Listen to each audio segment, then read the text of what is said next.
US president Donald ട്രംപിന്റെ മോശം ഭരണം അമേരിക്കയുടെ പതനത്തിലേക്ക് കാലിടറി വീഴുകയാണോ? 6 വർഷത്തിനിടയിൽ ആദ്യമായി ഇപ്പോൾ അമേരിക്കൻ സർക്കാർ അടച്ചുപൂട്ടലിന്റെ വക്കിലാണ്.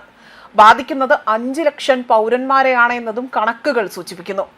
അമേരിക്ക പൂർണ്ണമായും ഷട്ട് ഡൗണിലേക്ക് എത്തുമ്പോൾ അവശ്യ സർക്കാർ സേവനങ്ങൾ മാത്രമായിരിക്കും ഇനി അവിടെ പ്രവർത്തിക്കുക.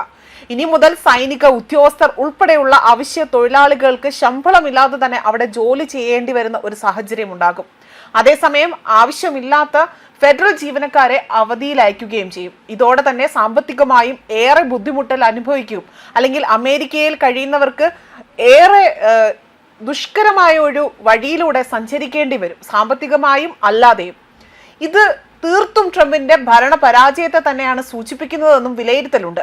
തങ്ങളുടെ ആവശ്യങ്ങൾ പരിഗണിക്കാത്ത Republican stop gap funding package ഡെമോക്രാറ്റുകൾ അവർ തടഞ്ഞതിനെ തുടർന്നുകൊണ്ടാണ് US സർക്കാർ ഔദ്യോഗികമായി തന്നെ അടച്ചുപൂട്ടേണ്ടി വന്നതെന്നാണ് വൃത്തങ്ങൾ സൂചിപ്പിക്കുന്നത്. ഇത് അടുത്തതായി തന്നെ എന്താണ് സംഭവിക്കാൻ പോകുന്നതെന്ന് പോലും അറിയാതെ തന്നെയാണ് US സർക്കാർ ജീവനക്കാർ അവിടെ ഇപ്പോൾ ജോലി ചെയ്യുന്നത്. ട്രംപിന്റെ ആദ്യ ഭരണകാലത്ത്, അതായത് ഏകദേശം 2018-19 കാലഘട്ടത്തിൽ പുതുവത്സര ദിനത്തിൽ ഉൾപ്പെടെ തന്നെ 5 ദിവസത്തേക്കായിരുന്നു ആദ്യ സർക്കാരിനുള്ള ധനസഹായം മുടങ്ങിയത്. ധന അനുമതി പാസ്സാകാതെ വന്നതോടുകൂടി തന്നെ ജീവനക്കാർ ശമ്പളമില്ലാതെ തന്നെ അവർ അവധിയിൽ പോകേണ്ട സാഹചര്യമുണ്ടായി. അതുപോലെ തന്നെ സെൻട്രൽ അവസാന ആ ഒരു ഘട്ട വോട്ടെടുപ്പിൽ പോലും റിപ്പബ്ലിക്കൻ ഡെമോക്രാറ്റ് പാർട്ടിക്ക് അവിടെ ഒരു സമവായത്തിൽ എത്താനായില്ല എന്നതും മറ്റൊരു വസ്തുതയാണ്. അതുപോലെ തന്നെ നിർത്തലാക്കിയ ആരോഗ്യ പരിഷ്കാര ആനുകൂല്യങ്ങൾ എല്ലാം തന്നെ ബില്ലിൽ ഉൾപ്പെടുത്തണം എന്നതായിരുന്നു ഈ ഡെമോക്രാറ്റുകളുടെ എല്ലാം ആവശ്യം. എന്നാൽ ഈ ആവശ്യം വൈറ്റ് ഹൗസ് നിഷേധിക്കുകയാണ് ചെയ്തിരിക്കുന്നത്.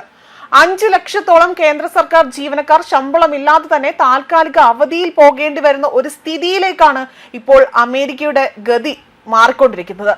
താൽക്കാലിക അവധിയിൽ പോകേണ്ടി വരുന്ന ജീവനക്കാരെ പിരിച്ചുവിടുമെന്ന് ട്രംപിന്റെ ഭീഷണിയും ഇതിനിടയിലുണ്ട് എന്നതാണ് മറ്റൊരു വസ്തുത. എന്നാൽ ഡെമോക്രാറ്റുകളുടെ ആവശ്യം വൈറ്റ് ഹൗസ് നിഷേധിക്കുകയാണ് ചെയ്യുന്നത്.